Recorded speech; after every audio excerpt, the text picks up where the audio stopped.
डोसा ले लो, मसाला डोसा ले लो, चटपटा मसाला डोसा खा लो। हेलो ओ बुड्ढे, ओ हेलो। अबे बहरे रुके हुए, सुनाई नहीं देता क्या है? कब से कह रहा हूँ कि रुको रुको, लेकिन तुम अपनी धुन में चले जा रहे हो। माफ करना बाबूजी, सुन नहीं पाया। मेरा भी आप जैसा बेटा है, पढ़ लिख कर बेरोजगार है। 2 दिन से वो बीमार है, बस उसी के बारे में सोच रहा था। गलती हो गई। और गलती नहीं हुए, अच्छा हुआ कि तुमने सुना नहीं। चलो जाओ, अपने संक्रमित डोसे की दुकान कहीं और जाकर लगाओ। बीमारी फैलाने हमारे इलाके में मत आया करो। बाबूजी ले लो ना एक डोसा, सुबह से एक भी नहीं बिका है। और नहीं बिका तो मैंने कौन सा ठेका ले रखा है तुम्हारे मसाला डोसा को बिकवाने का? रामखोर कहीं का, न जाने कहाँ से आ जाते हैं। वहीं बगल से पंडित ज्ञानचंद गुजर रहे थे। उन्होंने सेठी की बातें सुनी तो उन्हें बुरा लग गया। अब बेटे ऐसा नहीं कहते, ये तुम्हारे बाप की उम्र के हैं। ओ देखो पंडित, ज्यादा तरफदारी मत करो, समझे? कहाँ लिखा है कि ज्यादा उम्र के लोग आरामखोर नहीं होते? एक तो बीमार बेटे का संक्रमित डोसा बेच रहा है। अगर नहीं बेचेगा तो खाएगा क्या? और बेटे का इलाज कैसे करवाएगा? अगर इलाज कराने के पैसे नहीं है तो तुम लोग बच्चे क्यों पैदा करते हो हैं? खाने को रोटी नहीं, लेकिन हराम जाते 6-6 बिल्ले पैदा करेंगे। मूर्ख बदमाश, क्या यही पढ़ाया लिखा है तेरे माँ बाप ने? हराम की कमाई तेरा बाप खाता होगा, हरामखोर तो तू है। चलिए पंडित जी, इसे मुंह लगाकर अपनी जुबान क्यों गंदी कर रहे हैं? जाने दीजिए, हम लोग तो पल दो पल के लिए इनसे मिलते हैं। सोचो माँ बाप कितना झेलते होंगे जिनके साथ ये रहता होगा।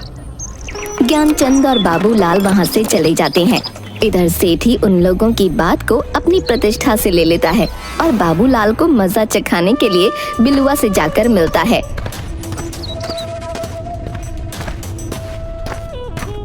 समझ गया ना क्या करना है?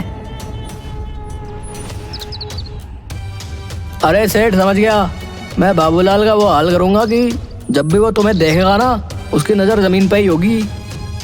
ठीक है, ये लो 5,000 रुपए एडवांस, और 5,000 रुपए काम होने के बाद मिल जाएंगे। अगले दिन जैसे ही बाबूलाल अपना ठेला लेकर मसाला डोसा बेचने निकलता है, सुनसान गली में सेठी के इशारे पर बिलुआ और 2-3 लड़के मिलकर बाबूलाल को पीछे से कंबल उड़ा देते हैं और डंडे, लाठी, लात, घूंसों से उसको बहुत पीटते हैं और अधमरी हालत में छोड़कर चले जाते हैं। अरे बिलुआ, चल छोड़ दे अब, नहीं तो कहीं टपक गया तो पुलिस केस हो जाएगा। चल भाग, लगता है कोई आ रहा है। बाबूलाल वहीं पड़ा कराह रहा था, तभी उधर से ज्ञानचंद आ रहा था। अरे बाबूलाल, तेरी ये हालत किसने की? क्या हो गया तुझे? यूं सड़क पर क्यों पड़ा है? पंडित जी, उन्होंने बहुत मारा, अब मैं नहीं बचूंगा। मेरे परिवार का क्या होगा? कुछ नहीं होगा बाबूलाल, धैर्य रख, तुम्हें कुछ नहीं होगा। बाबूलाल बेहोश हो जाता है।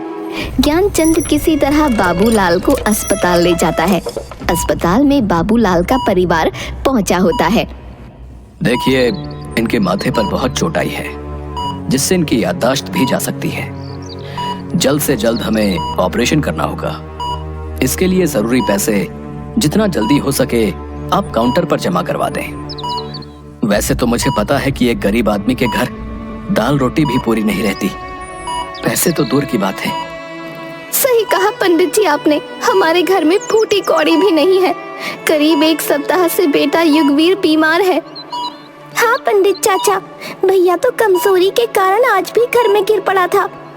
मेरे पास भी पैसे नहीं जिससे मैं मदद कर सकता। डॉक्टर साहब, आप ऑपरेशन की तैयारी कीजिए, मैं पैसों का इंतजाम करके लौटता हूँ। भैया आप कहाँ जाओगे? आप तो खुद बीमार हो। हाँ बेटा, मधु सही कह रही है, आज तू घर में गिर पड़ा।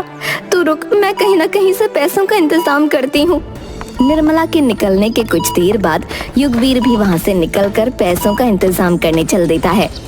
निर्मला सेठ करोड़ी मल के पास पहुँचती है। देखो सेठ जी, मैं आपके द्वार पर पहली बार आई हूँ। आंचल फैलाकर अपने पति के इलाज के लिए पैसा मांगती हूँ, जितना जल्द होगा लौटा दूंगी। देखो निर्मला, आज ही हमने एक जमीन की रजिस्ट्री करवाई है। ओह हे भगवान, अब मैं क्या करूं, कहाँ जाऊं? तुम कहो तो मैं अपने मित्र से बात करके पैसे दिलवा दूंगा। लेकिन इसके बदले तुम्हें मकान के कागज देने होंगे। नहीं, मकान हमारे पूर्वजों की एकमात्र निशानी है। ठीक है, तो पैसों का इंतजाम और कहीं से कर लो। ठीक है, जब घर वाला ही नहीं रहेगा तो घर को रख कर क्या होगा। मैं मकान को गिरवी रखने को तैयार हूँ, मुझे पैसे ला कर दीजिए। उधर युगवीर अस्पताल से निकलकर कुछ दूर गया ही था कि वो फिर से गिर पड़ता है। अस्पताल के स्टाफ के लोग उसे पकड़कर अस्पताल में भर्ती करवा देते हैं। निर्मला सेठ से पैसा लेकर सीधा अस्पताल पहुंचती है। दोनों के इलाज में लगभग सारे पैसे खर्च हो जाते हैं। बचे हुए पैसों से 1 महीना घर जैसे तैसे चलता है। अरे युगवीर, पिताजी कैसे हैं? बहुत सुधार है, बस थोड़ी सी कमजोरी है। तभी निर्मला आकर बोलती है, अरे पंडित जी, घर के अंदर आइए ना। बाहर से हालचाल पूछ यूं ही चले जा रहे हैं। आपसे मिलकर उन्हें भी मन लग जाएगा। दिन भर बिस्तर पर पड़े पड़े जाने क्या सोचते रहते हैं।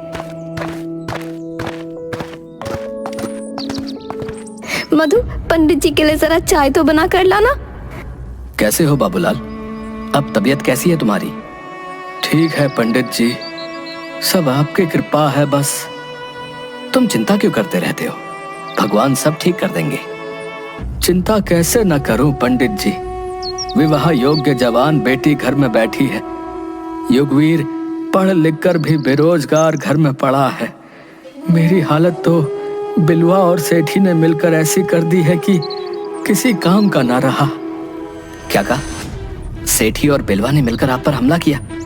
मैंने उन दोनों को मजा ना चखाया तो मेरा नाम भी युगवीर नहीं।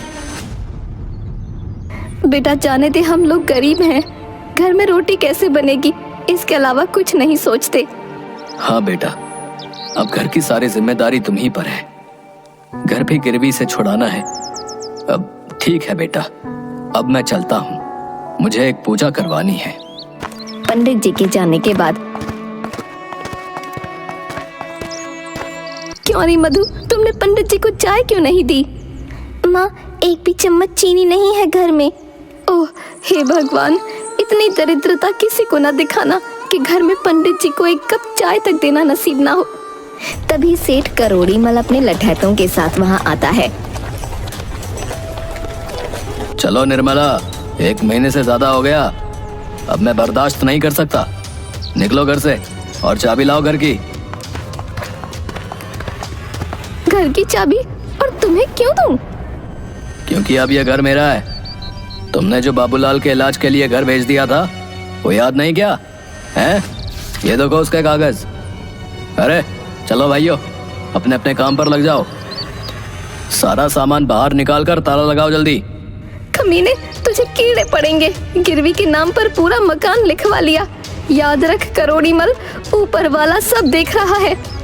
करोड़ीमल सारा सामान घर के बाहर फेंकवा कर घर में ताला लगा देता है। बाबूलाल का परिवार जैसे तैसे ज्ञानचंद के मकान में शरण लेते हैं। युगवीर बाबूलाल वाला ठेला ठीक करवा कर मसाला डोसा अपने नए अंदाज में बेचना चालू कर देता है। भैया आओ, भाभी आओ, चाचा के संग चाची आओ, मौसी और मौसा आओ, दुनिया का बेस्ट मसाला डोसा खाओ। दिन भर में मात्र 3 डोसे बिकते हैं। रात को लौटते समय युगवीर बरगद के पेड़ के नीचे ठेला लगाकर निराश मन से सोचता है, हे भगवान, अब क्या करूं? इतनी मेहनत के बाद मात्र 3 डोसे बिके। राशन वाले का कर्ज हो गया अलग से। बाप अपाहिज पड़ा है, बहन भी शादी लायक है, घर बार बिक चुके हैं। मैं हट्टा कट्टा होकर भी कुछ नहीं कर सकता। मुझे मर जाना चाहिए। इतने में युगवीर बांसी लगाने जा रहा था। तभी उस पर रहने वाला गधैया भूत युगवीर से बोला, मूर्ख मत बन युगवीर, क्या इससे तुम्हारा परिवार खुशहाल हो जाएगा? कौन है? सामने क्यों नहीं आते? मैं हूं गधैया भूत। इतनी जल्दी हार मान गए? सोचो, तुम्हारे पिताजी ने 20 साल से न जाने कितने दुख झेलकर तुम्हें पढ़ाया लिखाया। देखो युगवीर, मैं एक मस्त मौला भूत हूं। तुम अच्छे इंसान हो, इसलिए मैं तुम्हारी मदद करूंगा। मैं क्या करूं? पूरी मेहनत और लगन से डोसा बेचने निकला, लेकिन मात्र 3 डोसे बिके। मुझे पता है। ये लो, ये जादुई कड़ी के पत्ते कल से अपने डोसे और सांभर में डाल देना। फिर देखो गधैया का कमाल। जाओ जाओ, अब मेरा आराम करने का वक्त है। अरे वाह, क्या सच में भूत भाई? अगर ऐसा हुआ तो मेरी सारी परेशानियां दूर हो जाएंगी। जय गधैया भूत की। युगवीर कड़ी के पत्ते लेकर वहां से चला जाता है और दूसरे दिन अपने डोसे और सांभर में कड़ी के पत्ते डालकर बेचने निकलता है। बन गया आज सारा माल। खुशबू तो लाजवाब आ रही है, थोड़ा चक्कर देखता हूँ। तभी थोड़ा सा सांभर कटोरी में लेकर चखता है। अरे बाप रे, इतना ज्यादा टेस्टी सांभर कैसे बन गया? वाह वाह, मजा ही आ जाएगा।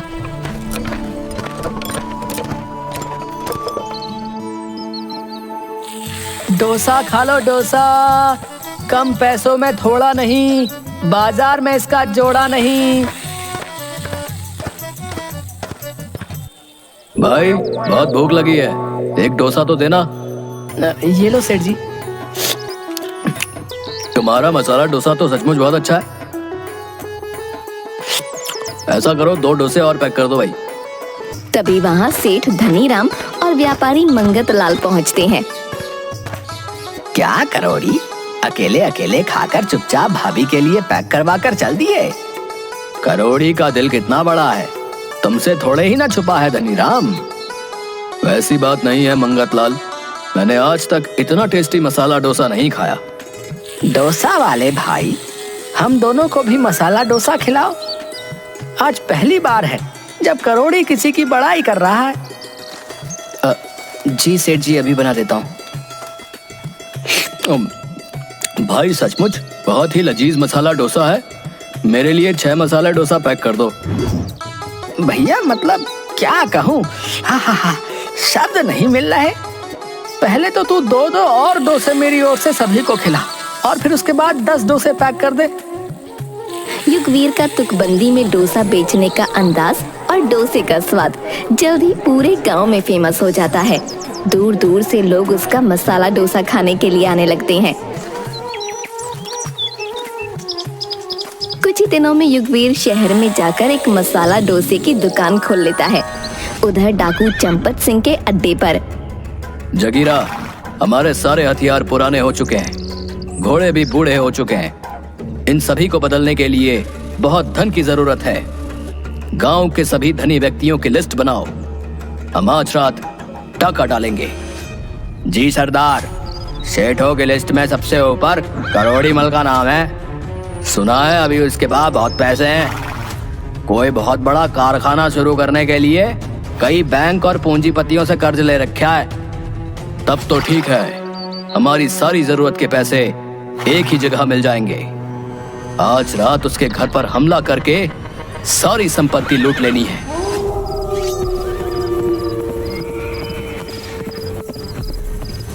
रात में करोड़ी मल के घर पर सरदार, मैं बर्बाद हो जाऊंगा, मत लूटो, ये सारे मेरे पैसे नहीं हैं। तुम्हें अगर हफ्ता चाहिए तो मैं खुद पहुंचा दूंगा। देखो सेठ, मुझे जितने पैसों की जरूरत है तू अपने से नहीं पहुंचा सकता, इसलिए हमें काम करने दे। जगीरा, एक एक ईंट तक ले लो। कल अगर पैसा घटा तो मुझसे नहीं कहना।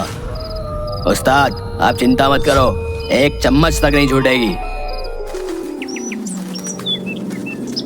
लूट की खबर फैलते ही करोड़ी मल को कर्ज देने वाले उसकी सारी संपत्ति को नीलाम कर अपना कर्ज वसूल लेते हैं।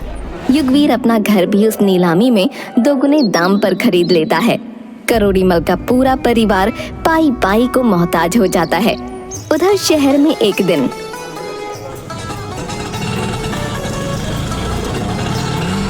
बेटा युगवीर, अमेरिका और जापान से कुछ डेलीगेट्स आए हुए हैं मसाला डोसा की फ्रेंचाइजी लेने के लिए। ठीक है चाचा, उनसे मिल लेंगे। पहले मधु की शादी के लिए डायमंड मर्चेंट से मिलकर शादी फाइनल कर लेते हैं। लड़का बहुत अच्छा है। आओ बैठो गाड़ी में, आप भी चलो। माँ पिताजी वहां पहुंचे हुए हैं। एक बात और कहनी थी, हमने वेटर के लिए जो वैकेंसी निकाली थी उसमें करोड़ीमल और उसके बेटे सेठी का भी सीवी आया हुआ है। उन्हें क्या करना है? उन्हें अपने रेस्टोरेंट में नहीं रखकर बगल वाले रेस्टोरेंट में रखवा दीजिए, क्योंकि हमारे यहाँ काम करके वो लोग हमेशा अपनी लाचारी पर रोते रहेंगे, जो मैं नहीं चाहता। वाह युगवीर, तुमसे मुझे यही उम्मीद थी। बड़ा वही होता है जो बड़प्पन दिखाकर किसी को माफ कर दे। तुमने तो उससे भी आगे बढ़कर उन्हें नौकरी दे दी।